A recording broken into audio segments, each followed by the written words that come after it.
Sky edge YouTube ಚಾನಲ್ಗೆ ನಿಮ್ಮೆಲ್ಲರಿಗೂ ಸ್ವಾಗತ. ಈ ದಿನದ ಪ್ರಚಲಿತ ಘಟನೆಗಳನ್ನು ಈ ವಿಡಿಯೋದಲ್ಲಿ ನೋಡೋಣ. ಪ್ರತಿದಿನ 10 ವಿಚಾರಗಳು ಕರೆಂಟ್ ಅಫೇರ್ಸ್ಗೆ ಸಂಬಂಧಿಸಿರುವ ಹಾಗೆ ಈ ವಿಡಿಯೋದಲ್ಲಿ ನಾನು ನಿಮ್ಗೆ ತಿಳಿಸ್ತಾ ಇದ್ದೀನಿ. ದಯವಿಟ್ಟು ಈ ಚಾನಲ್ನ ಸಬ್ಸ್ಕ್ರೈಬ್ ಮಾಡಿ. ನಿತಿನ್ ನಬೀನ್ ಈಗ ಬಿಜೆಪಿಯ ರಾಷ್ಟ್ರೀಯ ಅಧ್ಯಕ್ಷ. ಬಿಜೆಪಿಯ ರಾಷ್ಟ್ರೀಯ ಅಧ್ಯಕ್ಷ ಸ್ಥಾನಕ್ಕೆ ಪಕ್ಷದ ರಾಷ್ಟ್ರೀಯ ಕಾರ್ಯಾಧ್ಯಕ್ಷ ನಿತಿನ್ ನಬೀನ್ ಅವರು ಅವಿರೋಧವಾಗಿ ಆಯ್ಕೆಯಾಗಿದ್ದಾರೆ. ಚೀನಾದ ಯುವಾನ್ ಯುವನ್ನು ಸೋಲಿಸಿದ ಪೋಲೆಂಡ್ನ ತಾರೆ ಇಗಾ ಶ್ವಾಂಟಿಕ್ ಅವರು ಆಸ್ಟ್ರೇಲಿಯನ್ ಓಪನ್ ಟೆನ್ನಿಸ್ ಟೂರ್ನಿಯ ಮಹಿಳೆಯರ ಸಿಂಗಲ್ಸ್ ಸ್ಪರ್ಧೆಯಲ್ಲಿ ಚೀನಾದ ಯುವಾನ್ ಯು ಅವರನ್ನು ಸೋಲಿಸಿ 2ನೇ ಸುತ್ತಿಗೆ ಪ್ರವೇಶಿಸಿದ್ದಾರೆ. ನಂದಗಡದಲ್ಲಿ ವೀರಭೂಮಿ ಹೆಸರಿನ ವಸ್ತು ಸಂಗ್ರಹಾಲಯ. ಬೆಳಗಾವಿಯ ಖಾನಾಪುರ ತಾಲೂಕಿನ ನಂದಗಡದಲ್ಲಿ ರಾಯಣ್ಣನ ಜೀವನಾಧಾರಿತ ವಸ್ತು ಸಂಗ್ರಹಾಲಯ ಹೆಸರಿನ ವೀರಭೂಮಿ ಹಾಗೂ ಕೆರೆಯ ಮಧ್ಯೆ ರಾಯಣ್ಣನ ಪ್ರತಿಮೆಯನ್ನು ಮುಖ್ಯಮಂತ್ರಿ ಸಿದ್ದರಾಮಯ್ಯ ಅವರು ಉದ್ಘಾಟಿಸಿದ್ದಾರೆ.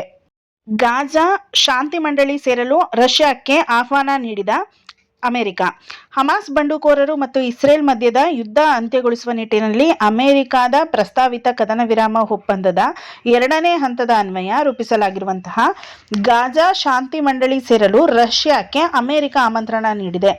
ಈ ಆಮಂತ್ರಣವು ಭಾರತದ ಪ್ರಧಾನಿ ನರೇಂದ್ರ ಮೋದಿ ಹಾಗೆ ಪಾಕಿಸ್ತಾನದ ಪ್ರಧಾನಿ ಶಹಬಾಜ್ ಶರೀಫ್ ಅವರಿಗೂ ತಲುಪಿದ್ದು, ವಿಶ್ವಸಂಸ್ಥೆಗಿಂತಲೂ ವಿಶಾಲ ವ್ಯಾಪ್ತಿಯ ಮತ್ತೊಂದು ಸಂಸ್ಥೆ ಹುಟ್ಟು ಹಾಕೋದಕ್ಕೋಸ್ಕರ ಅಮೆರಿಕ ತಂಡ ನಿಂತಂತಿದೆ.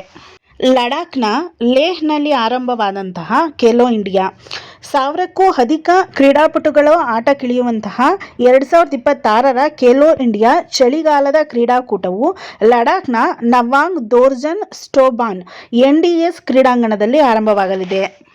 ಕಿರೀಟ ಧರಿಸಿದ ಬೆಂಗಳೂರಿನ ಟೆನ್ನಿಸ್ ತಾರೆ ಸೃಷ್ಟಿ ಕಿರಣ್. ಮೆಕ್ಸಿಕೋದಲ್ಲಿ ಮುಕ್ತಾಯಗೊಂಡ ITF world tennis tour juniors ಬಾಲಕಿಯರ ಸಿಂಗಲ್ಸ್ನಲ್ಲಿ ಬೆಂಗಳೂರಿನ 13 ವರ್ಷದ ಸೃಷ್ಟಿ ಕಿರಣ್ ಮೆಕ್ಸಿಕೋದ ತಮರಾ ಹರ್ಮನ್ ಅವರನ್ನು ಸೋಲಿಸಿದ್ದಾರೆ. ನವಶಿಲಾಯುಗದ ಕೊಡಲಿ ಲಕ್ಕುಂಡಿಯಲ್ಲಿ ಪತ್ತೆ. ಗದಗದ ಲಕ್ಕುಂಡಿಯಲ್ಲಿ ಉತ್ಖನನ ಪ್ರಾರಂಭವಾಗಿದ್ದು, ನವಶಿಲಾಯುಗದ್ದು ಎನ್ನಲಾದಂತಹ ಕಲ್ಲಿನ ಕೊಡಲಿ ಮತ್ತು ದೇವಾಲಯದ ಕಂಬಗಳ ಆಧಾರವಾಗಿ ಬಳಸಲಾಗುವಂತಹ ಬೂದಿಗೆ ಎಂಬ ವಸ್ತು ಪತ್ತೆಯಾಗಿದೆ. UAE ಅಧ್ಯಕ್ಷ ಶೇಖ್ ಮೊಹಮ್ಮದ್ ಬಿನ್ ಅಲ್ಜಾಯೆದ್ ಅಲ್ ನಯೆದ್ ಅವರು ಭಾರತದ ಭೇಟಿ. ಯುನೈಟೆಡ್ ಅರಬ್ ಎಮಿರೇಟ್ಸ್ ಅಧ್ಯಕ್ಷ ಶೇಖ್ ಮೊಹಮ್ಮದ್ ಬಿನ್ ಅವರು ಭಾರತಕ್ಕೆ ಭೇಟಿ ನೀಡಿದ್ದು, ಪ್ರಧಾನಿ ಮೋದಿ ಅವರನ್ನು ಸ್ವಾಗತಿಸಿದ್ದಾರೆ. 2032ರ ಹೊತ್ತಿಗೆ ಉಭಯ ದೇಶಗಳ ದ್ವಿಪಕ್ಷೀಯ ವಾರ್ಷಿಕ ವಹಿವಾಟನ್ನು $200 ಬಿಲಿಯನ್ ವಿಸ್ತರಿಸಲು ಗುರಿಯನ್ನು ಎರಡೂ ದೇಶಗಳಲ್ಲಿ ಹೊಂದಲಾಗಿದೆ. ನೊಬೆಲ್ ಶಾಂತಿ ಪ್ರಶಸ್ತಿ ಸಿಗದಕ್ಕೆ ಶಾಂತಿ ಕಳೆದುಕೊಂಡ ಟ್ರಂಪ್. ನಾರ್ವೆ ಪ್ರಧಾನಿ ಜೋನಸ್ ಗಹೆರ್ಗೆ ಬರೆದಿರುವಂತಹ ಪತ್ರದಲ್ಲಿ ಈ ವಿಚಾರ ಪ್ರಸ್ತಾಪಿಸಿರುವಂತಹ ಟ್ರಂಪ್, 8 ಯುದ್ಧ ನಿಲ್ಲಿಸಿದ ನನ್ನನ್ನು ಕಡೆಗಣಿಸುವ ನಾರ್ವೆಗೆ ಇನ್ನು ಮುಂದೆ ಶಾಂತಿ ಸ್ಥಾಪಿಸಲು ಮುಂದಾಗುವುದಿಲ್ಲ. ಅಮೆರಿಕ ಒಳಿತಿಗೆ ಮಾತ್ರ ನನ್ನ ಯೋಚನೆ ಎಂದು ತಿಳಿಸಿದ್ದಾರೆ. ಭಾರತದ GDP 7.3% ಹೆಚ್ಚಾಗುವ ನಿರೀಕ್ಷೆ. 2025-26ರ ಆರ್ಥಿಕ ವರ್ಷದಲ್ಲಿ ಭಾರತದ GDP ಬೆಳವಣಿಗೆ 7.3% ಹೆಚ್ಚಾಗಲಿದೆ ಎಂದು IMF ಅಂದಾಜಿಸಿದೆ. ಕಾಂಪಿಟೇಟಿವ್ ಎಕ್ಸಾಮ್ಗೆ ರಿಲೇಟೆಡ್ ಆಗಿ ಪ್ರತಿದಿನ ಬರುವಂತಹ ನ್ಯೂಸನ್ನು ನಿಮಗೋಸ್ಕರ ಈ ವಿಡಿಯೋದಲ್ಲಿ ತಿಳಿಸ್ತಾ ಇದ್ದೀನಿ.